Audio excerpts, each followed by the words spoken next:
Halo kawan-kawan, kembali lagi.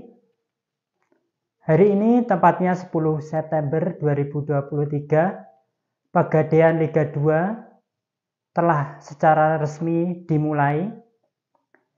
Seremonial pembukaan Liga 2 dilaksanakan di Stadion Surajaya Lamongan sebelum pertandingan antara Persela Lamongan dan Persijap Jepara. Dan hari ini juga telah dimainkan beberapa pertandingan di 4 grup ini. Tentu ini adalah kabar yang menggembirakan bagi supporter yang mendukung klub masing-masing yang berkompetisi di Liga 2. Untuk kali ini saya akan membahas jalannya laga antara Persela Lamongan versus Persijap Jepara. Di laga ini, kemenangan berhasil diraih Persela Lamongan dengan skor 2-0 lewat gol dari Silvio Escobar. Gol yang sangat cantik, luar biasa. Gol kedua lewat sundulan dari Jonathan Campbell menerima sepak pojok dari Lee Yu-jun. Awal yang baik bagi Persela Lamongan untuk mengarungi ketatnya kompetisi Liga 2 di tahun ini. Untuk formasi awal kedua tim, Persela menggunakan formasi 4-2-3-1 dan Persijap Jepara menggunakan formasi 3-5-2. Jalannya laga di awal babak pertama, di 15 menit awal, cukup berimbang. Kedua tim masih mencari pola permainan masing-masing. Ada peluang dari Yogi Triana dari Persijap Jepara, berawal dari kesalahan pemain Persela Lamongan, namun tendangan dari Yogi masih ditepis oleh kiper Persela Lamongan.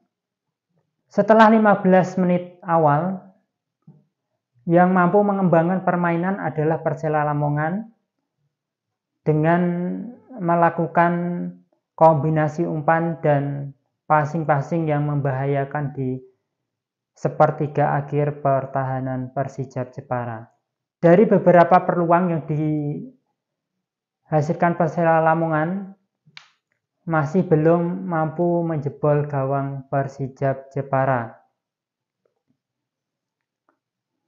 Peluang-peluang dihasilkan Persela Lamongan dan akhirnya gol yang ditunggu berhasil diciptakan Persela Lamongan melalui Silvio Escobar. Berawal dari sisi kanan, pemain Persela Lamongan berhasil melepaskan crossing ke tengah kotak penalti dan bisa dimanfaatkan oleh Silvio Escobar. 1-0 untuk keunggulan Persela Lamongan. Di babak pertama ini, kelemahan terlihat di sisi Persijap Jepara. Mereka banyak melakukan long ball dari pertahanannya sendiri. Tidak ada pola yang terorganisir. Passing-passing mereka sering salah umpan ataupun bisa direbut oleh pemain Persela Lamongan. Persela Lamongan di babak pertama ini sedikit lebih unggul dikarenakan beberapa kombinasi mereka dapat berjalan dengan baik, namun juga terkadang masih ada sedikit kesalahan-kesalahan yang dilakukan oleh Persela Lamongan. Memang dilihat dari segi materi pemain, Persela menurunkan beberapa pemain yang berpengalaman, pernah malang melintang di kasta tertinggi Liga Indonesia. Tentu ini menjadi keuntungan. Di atas lapangan juga terlihat ketenangan dari pemain Persela untuk mengalirkan bola dari kaki ke kaki. Namun sebaliknya di pemain Persijap selalu kandas, telat mengambil keputusan, ataupun passing-passing mereka yang salah. Dan juga kebanyakan dari pemain-pemain Persijap di babak pertama sering melakukan long ball ke depan yang begitu sangat kurang efektif karena penjagaan dari pemain-pemain Persela ataupun pemain Persijap Jepara itu kalah duel melawan jumlah back pemain Persela yang lebih banyak. Persela di babak pertama mendapatkan beberapa peluang yang seharusnya dapat dimanfaatkan menjadi gol. Jika bisa dimanfaatkan, kemungkinan Persela bisa mencetak lebih dari 1 gol. Di antaranya lewat peluang Silvio Escobar yang gagal dimanfaatkan, melambung ke atas tembakannya. Begitu juga ada pemain Persela yang sudah berhadapan 1 lawan 1 dengan kiper, tidak bisa memanfaatkan, tembakannya melebar. Secara keseluruhan di babak pertama, Persela lebih unggul dalam segi permainan maupun kolektivitas tim. Di babak kedua ada beberapa perubahan pergantian pemain baik dari Persela maupun Persijap Jepara. Di sisi Persijap Jepara, di babak kedua mereka mencoba untuk meningkatkan intensitas penyerangan mereka. Namun selalu gagal, entah itu karena kesalahan sendiri ataupun dapat dihalau oleh pemain Persela Lamongan. Kombinasi permainan Persijap juga kurang smooth dan tidak berjalan dengan lancar. Beberapa pemain juga kurang mampu untuk memanfaatkan ruang-ruang yang seharusnya bisa mereka manfaatkan. Persela di sini lebih sedikit diuntungkan karena dapat menguasai jalannya pertandingan. Kombinasi mereka dapat berjalan dengan baik dan akhirnya lewat sepak pojok dari Lee Yu-jun,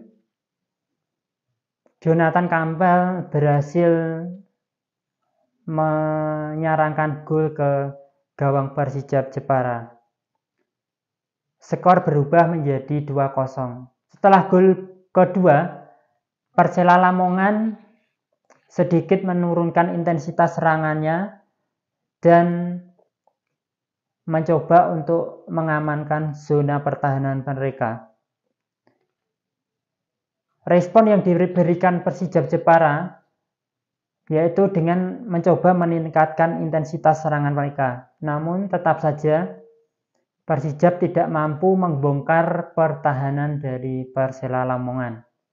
Saya ucapkan selamat untuk Persela Lamongan yang berhasil mengawali liga dengan kemenangan. Semoga tren ini dapat dijaga dengan baik. Tentu kemenangan ini masih ada evaluasi yang perlu dilakukan karena terlihat di pertandingan ini masih banyak kesalahan-kesalahan di lini tengah maupun kesalahan-kesalahan mendasar yang dilakukan oleh pemain Persela Lamongan, terutama dalam kualitas passing mereka perlu ditingkatkan, pengambilan keputusan, dan di sini terlihat tadi ada beberapa peluang yang tidak bisa dimanfaatkan. Tentunya penyelesaian akhir tentu akan menjadi PR dari pelatih Persela Lamongan. Dan terakhir saya ucapkan terima kasih yang telah menonton video ini dan nantikan video-video berikutnya.